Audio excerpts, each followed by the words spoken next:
안녕하십니까. 자기계발과 진로설계 배현순입니다. 오늘은 제6장에 대한 부분으로 수업을 하도록 하겠습니다. 6장에는 대인관계 능력과 셀프 리더십, 팀워크 능력에 대한 부분으로 학습하도록 하겠습니다. 먼저 학습 개요를 살펴보도록 하겠습니다. 직업인에게 공통적으로 요구되는 직업 기초 능력 가운데 하나인 대인관계 능력에 대해 다룬다. 직업 기초 능력으로서의 대인관계 능력이란 직장 생활에서 협조적인 관계를 유지하고 조직 구성원에게 도움을 줄 수 있으며 조직 내부 및 외부의 갈등을 원만히 해결하고 고객의 욕구를 충족시킬 수 있는 능력을 의미한다. 이에 따라 기초 능력으로서의 대인관계 능력은 리더십이나 팀워크 능력, 갈등관계 능력, 협상 능력, 고객 서비스 능력으로 구분할 수 있다. 이 중에서 리더십의 5가지 유형으로는 전체 군주형, 컨트리 클럽형, 무기력형, 대세 부응형, 팀 매니지먼트형과 같은 셀프 리더십 그리고 팀워크 능력에 대해 알아보고자 합니다. 그렇다면 먼저 대인관계 능력에 대한 부분에 있어서는 무엇일까? 직업 기초 능력으로서의 관계 능력이란 직장 생활에서의 협조적인 관계를 유지하고 조직 구성원에게 도움을 줄 수 있으며 조직 내부의 외부의 갈등을 원만하게 해결하고 고객의 요구를 충족시켜 줄 수 있는 능력을 의미한다 하겠습니다. 우리가 직장 생활을 하다 보면 일만 잘하는 것이 아니라 일 관계 속에서 일이 되게 시너지 효과도 발휘되고 또 반대로의 효과도 나올 수가 있잖아요. 그래서 대인관계라는 부분은 되게 중요한 부분일 수밖에 없습니다. 그래서 분류를 보면 리더십, 팀워크 능력이 있고 갈등관리 능력, 우리가 이제 대인관계 능력에는 리더십, 팀워크 능력, 갈등관리 능력, 협상 능력, 고객 서비스 능력 등을 둘 수가 있겠습니다. 여러분이 여기에서 5가지 분류 중에 나는 이거 하나는 잘할 수 있어 하는 부분들이 있을까요? 리더십이 나는 팀을 이끌어가는 리더십이 있어. 아니면 팀워크에 대한 부분에서 내가 팀을 잘 아우를 수 있어에 대한 팀워크의 능력, 팀에서 일하는, 그리고 갈등 관리 능력, 사람과의 갈등을 내가 잘 컨트롤할 수 있어. 그 다음에 협상, 어느 회사에서 뭔가를 따올 때, 협상하거나 할 때 그런 능력, 고객 서비스 능력, 그런 부분들을 볼 수 있겠죠. 다음으로는요, 대인관계 능력의 리더십에 대해서 알아보고자 합니다. 블레이크와 머튼은 관리자를 일과 사람에 대한 관심을 따라 5가지 유형으로 분류하는 관리 격자 모양을 주장했는데요. 여기에서 리더십의 5가지 유형, 전제군주형, 인기형, 무기력형, 대세부응형, 그 다음에 팀 매니지먼트형을 들 수 있습니다. 그럼 한번 보도록 하겠습니다. 대인관계 능력의 리더십의 전제군주형은 어떤 사람일까? 전제군주의 지도자는 과업 중심적인 사람이다라고 볼 수 있습니다.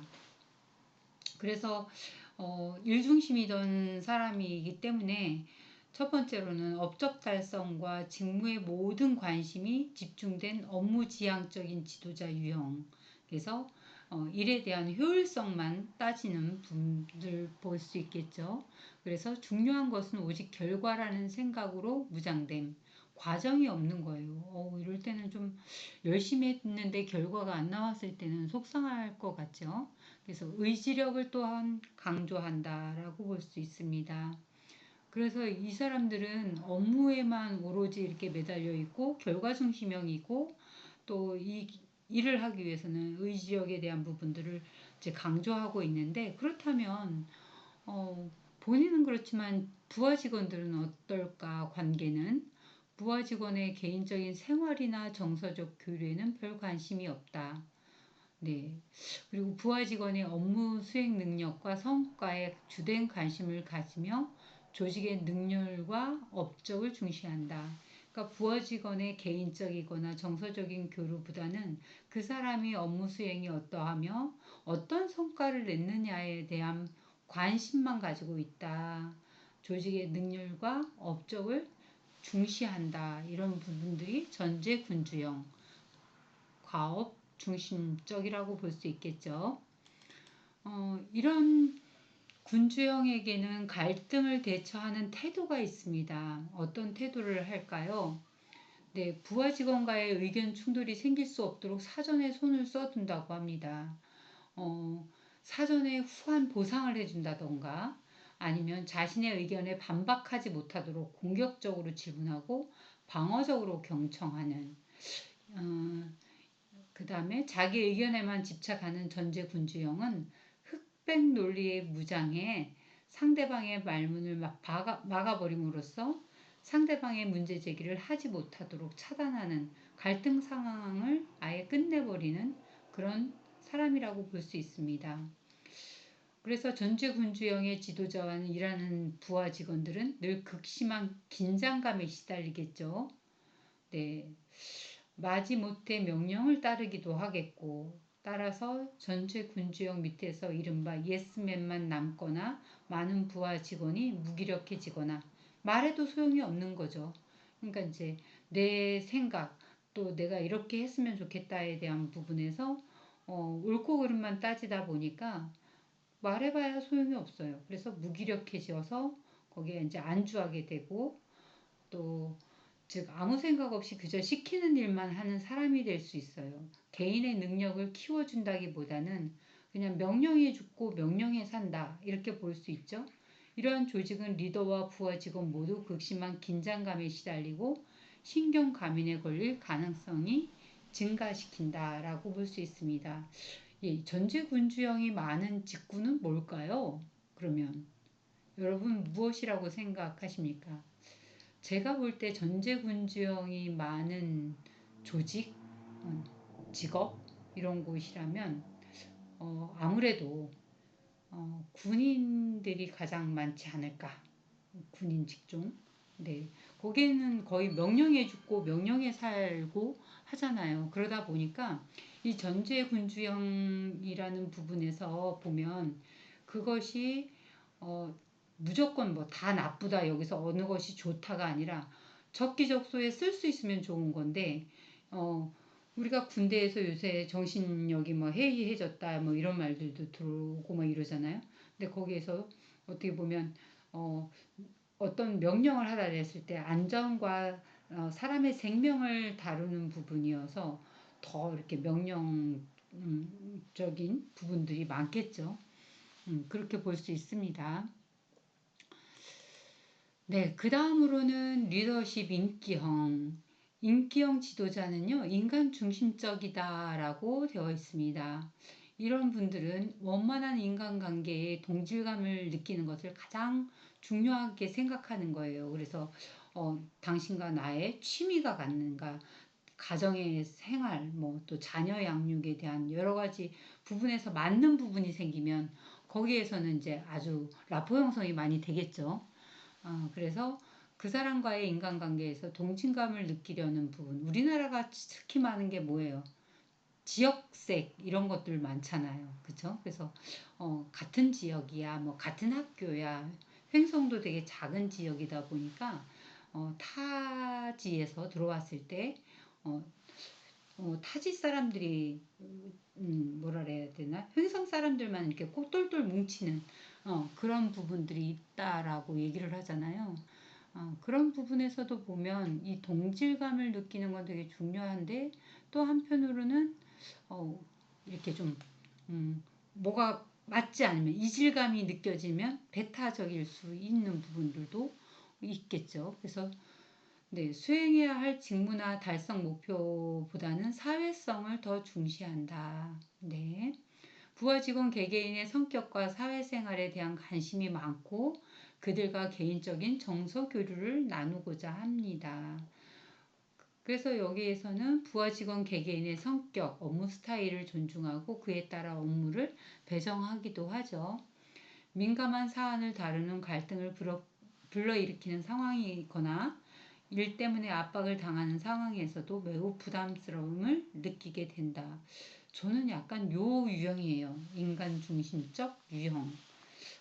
그래서 남한테 이렇게 좀 싫은 소리 잘 못하기도 하고, 또 그 사람이 좀 힘든다면 내가 막 해줘야 될 것 같고, 그런 부분들이 좀 저에게는 있는 것 같습니다. 그래서 인기형 같은 경우에는 부하 직원이나 동료, 상사가 무엇을 생각하는지에 대해 지나칠 정도로 세심한 주의를 기울이며 나아가 이들에게 자신이 온화하고 배려할 줄 알며 사려 깊은 사람이라는 인상을 주고 싶어 한다. 특히 이제 인정의 욕구가 많으신 분들이 더 이러시겠죠. 난 착한 사람이야, 난 착한 상사야, 뭐 이런 부분들. 인기형의 부하 직원들은 대부분 분위기가 좋기 때문에 이러한 관리자 밑에서 일하기를 좋아한다. 그러나 성취 목표가 큰 사람들이 더 이상 발전이 없음을 깨닫고 떠나버린다. 창조적이거나 독자적인 아이디어는 갈등을 싫어하는 분위기에서 창출되기 어렵기 때문에 극기하는 인기형 부하 직원만 남게 된다. 인간 중심형 직원만 남게 되는 거죠. 이제 막 열심히 전투적으로 하는 부분들은 없을 수 있다. 그래서 이런 분들은 또 특히나 좋은 거에서는 그 사람들의 개인적인 부분, 배려 이런 건 너무 좋은데 또 반면에 좀 부정적인 부분은 너무 우유부단해서 또 좋은 사람으로 남고 싶어서 내지는 또 뭐라고 해야 되죠? 싫은 소리 못하고 또 그러다 보니까 직장에서 성취를 해야 되거나 목표가 있을 때는 어렵다. 그리고 여기에선 내가 배울 게 없네? 뭐 이렇게 하시는 분들이 떠나가는 분들이 있을 수 있다라고 보여집니다. 다음은 무기력형입니다. 무기력형. 무기력형의 지도자는 방임적이다라고 볼 수 있습니다. 매사에 의욕이 없고 무관심하며 조직에 안주하려는 성향을 가지고 있습니다. 그래서 이 무기력형 지도자들은 부하 직원의 업무 활동에 대해 비교적 무관심해요. 그래서 그들을 지도할 자신감이 또 없기도 하고 그러다 보니까 부하 직원에게 자율적 권한을 지나치게 많이 주어 그러다 보면 부여하는 대신에 그 밑에 사람들의 역할과 책임을 자기 스스로가 리더하는 사람이 책임과 역할이 있는데 다 누구한테 부하 직원한테 이렇게 밀어놓는 경향들이 있을 수 있다. 그래서 그들은 자신의 무능이 드러나지 않도록 하기 위해서 업무 처리나 인간적 관계에서 감정적 대립을 만들지 않으려고 노력합니다. 따라서 어렵게 느껴는 과제는 직원들에게 맡기고 자기 의견은 더 보태지 않은 채 그대로 결제를 올리는 거예요. 그래서 상부에게 문제가 지적하면 그 부분을 다시 직원에게 고스란히 자기는 전달자만 하는 거죠. 그래서 자신이 조용히 퇴근하면 그만이라는 생각을 하고 회의에 빠지지는 않지만 적극적으로 참여하기보다는 잠자코 듣는 편, 자기 의사를 표현하지 않는 사람들이다 라고 볼 수 있겠습니다. 이런 사람들은 이런 사람들과 일을 하면 부하 직원들은 여기 남을 것인가 아니면 떠날 것인가를 자주 고민하게 되죠. 왜? 내가 공적을 세운 것들을 상사가 다 가져가 버려요. 내가 막 열심히 일을 했어요. 그랬는데 어떻게 해요? 상사가 그거를 이거 이렇게 해서 올렸어요. 그럼 누가 했냐? 내가 했습니다. 뭐 이렇게 할 수 있잖아요. 그래서 이거 뭐지? 하는 부분들이 많이 있을 수 있죠. 그래서 무기력형 상사를 반격하거나 물어붙이기도 하는 반면에 계속 남은 사람들은 또 무기력형 부하 직원이 그런 직원만 남게 되는 거죠. 음, 참, 그러고 보면 우리 흔히 농담으로 하는 말 있잖아요. 절이 싫으면 중이 떠난다는 말. 지도자가 나하고 안 맞으면 누가 떠나요? 힘없는 사람이 떠나거나 하는 거죠. 어, 그래서 그런 부분들을 볼 수 있다. 그 다음으로는 대세부흥형 지도자입니다. 이런 사람들은 타협적이다라고 볼 수 있습니다. 타인과 보조를 맞출 뿐 아니라 서로 나서서 일하지 않는 유형. 그래서 그 타인과 보조를 맞추는 건 맞추지만 내가 적극적으로 하지 않는 거죠. 그래서 대세부흥형은 달성해야 할 목표와 인간관계를 모두 고려하지만 최선의 대안을 찾기보다는 적당한 선에서 마무리 짓는 것을 선호한다라고 볼 수 있습니다. 그래서 이 유형의 지도자들은 부하 직원들의 의견을 청취해 목표를 달성 가능한 선까지 낮춤으로써 목표를 달성하지 못하는 사태를 미연에 방지하고 동시에 자신은 직원의 의견을 경청하는 사람이라는 과시효과까지 거둔다라고 볼 수 있습니다. 우리가 이제 좀 하다 보면 그런 거 있는 것 같아요. 막 의견을 내요. 의견을 내는데 의견을 내면 요즘엔 추세가 막 의견 낸 사람 보고 그걸 맡아서 하라고 그래요. 그러다 보니까 사람들이 이걸 의견 내면 내가 다 주도적으로 해야 되는구나. 타협을 생각하죠. 그래서 뭐예요? 그냥 남이 의견을 내면 거기에 보조를 맞추려고 하고 적극적으로 나의 의사를 왜 내가 책임지고 내가 앞에서 리더하는 게 싫어지니까 그런 부분들도 많이 있는 걸 보게 됩니다. 저도 그랬습니다. 그런 부분이 있습니다. 그래서 이제 직원들 같은 경우에는 부하 직원들 같은 경우는 대세부흥형과 일하는 모든 사람 같은 경우는 적당한 태도를 보이고 갈등을 해결할 때 다수는 원칙을 따르게 됩니다. 또는 과거의 사례를 참조하거나 다른 부서에서는 그와 같은 문제를 어떻게 처리했는지 살펴보는데 그러고 나서 가장 적절해 보이는 것을 절충안으로 채택하는 거죠. 그래서 그 이상의 큰 갈등이나 일어나지 않도록 일반적으로 대세부흥의 지도자는 자기와 비슷한 유형의 부하 직원을 만들어냅니다. 이 특징이 다 나와 같은 직원들만 남는 거네요. 그쵸? 네, 그렇습니다. 다음으로는 팀 매니지먼트형을 보도록 하겠습니다. 팀 매니지먼트 지도자형은 민주형이다 라고 볼 수 있습니다. 이를 통해 부하 직원을 키우는 유형. 네.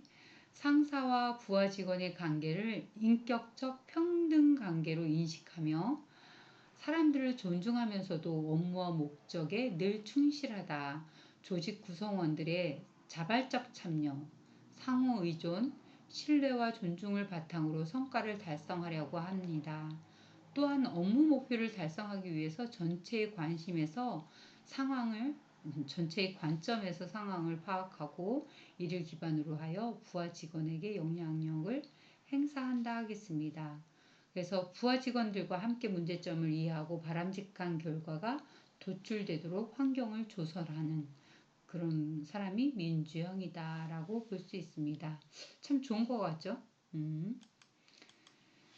그래서 이 팀 매니지먼트형의 목표를 달성하는 과정에서도 팀워크를 적극 활용하고 목표와 달성 과정, 제한 요인 등을 이제 팀원들과 공유하고 의사결정 과정에서 팀원의 의견을 반영하되 핵심 사안에는 반드시 직접 참여해서 코치하고 필요하다면 과감한 결단을 내립니다. 그래서 팀 매니지먼트의 기본 심리는 뚜렷한 성취 동기인데 개인의 성취감은 물론 구성원 모두에게 성취감을 주는 것을 리더의 역할이라고 생각합니다.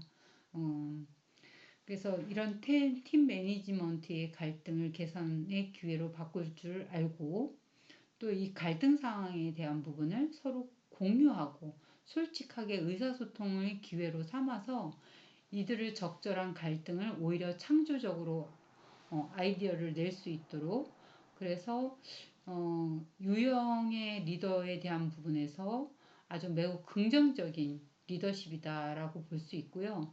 우리 주변에서도 적극적으로 참여하고 도전하는 자세에 건전한 비판을 하고 동료들과 협력에 최선을 다하는 부하 직원들이 넘쳐나게 된다라고 볼 수 있습니다. 예, 그러면 여러분이 생각할 때 팀 매니지먼트 유형의 사람은 누구라고 생각하십니까? 여러분 주위에.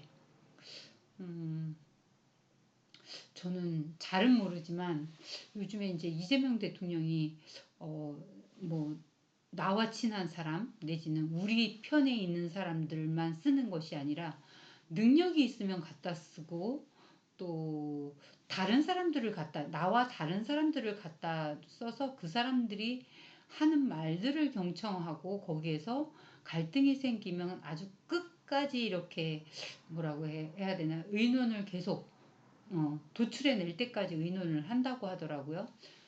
그런 모습에서 보면은 좀 그런 유형이지 않을까 싶은 생각이 듭니다. 여러분 생각은 어떠십니까? 생각은 다를 수 있으니까요. 여러분의 생각도 저도 존중합니다. 예, 다음으로는 셀프 리더십에 대한 개념을 보도록 하겠습니다. 셀프 리더십의 개념은 스스로에게 영향을 미치는 지속적인 과정으로 외부의 영향이 아니라 스스로에게 영향력을 행사하는 것이다 라고 볼 수 있습니다.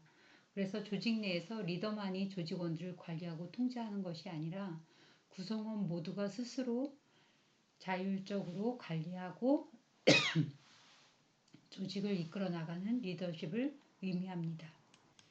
그래서 셀프 리더십 같은 경우는 우리 모두 주인이다 라는 말들을 많이 하잖아요. 그래서 어느 한 사람이 책임지는 게 아니라 우리가 주인 의식을 가지고 우리가 열심히 하자. 우리 스스로 자율적으로 우리 학교, 우리 반, 뭐 심화반 우리가 스스로 알아서 잘 합시다. 막 이런 거 있잖아요. 그래서 뭐 과대만 그 책임을 지는 것이 아니라 우리의 3학년은 우리 스스로 책임진다. 뭐 6학년 아이들 공동체가 가지고 있는 모두가 우리 반을 만들어 간다. 그래서 스스로가 자율적으로 관리하는 부분의 개념이라고 보시면 좋을 것 같습니다.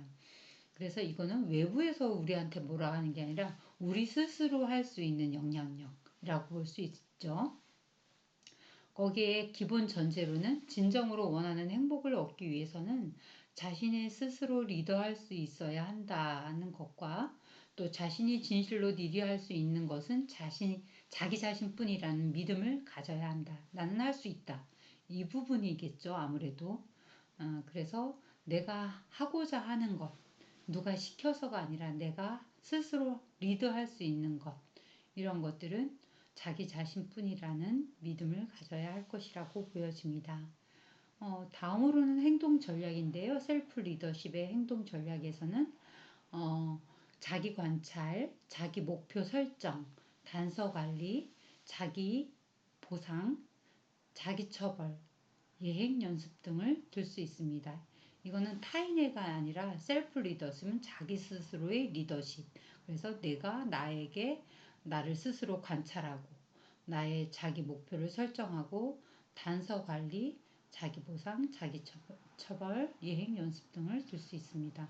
예를 들어 자기 관찰이라는 건 지금 내가 막 화가 났어요. 그러면 내가 지금 화가 났구나. 무엇 때문에 화가 났지? 내가 어떤 마음이 있었고 어떤 기대 때문에 화가 났지? 그래서 자기가 내가 인정받고 싶었는데 인정받지 못했구나. 나를 무시해서 내가 지금 화가 났구나. 자기 스스로를 뭐 해요? 관찰하고 또 그 부분에 있어서 내가 앞으로는 이런 부분일 때 내가 인정받지 않아도 돼. 내가 인정받는 것보다는 내가 이 일을 어떻게 해결할 것인가. 자기의 목표에 대한 부분의 설정, 뭐 이런 것들을 만들어가는 부분들을 들 수 있겠습니다. 아이고, 네, 여기까지 오늘은 해야 되겠네요. 다음 시간에 글을 이어서 행동 전략의 여러 가지 부분들이 있는데 그 부분을 들어가 보도록 하겠습니다. 오늘도 고생하셨습니다. 감사합니다.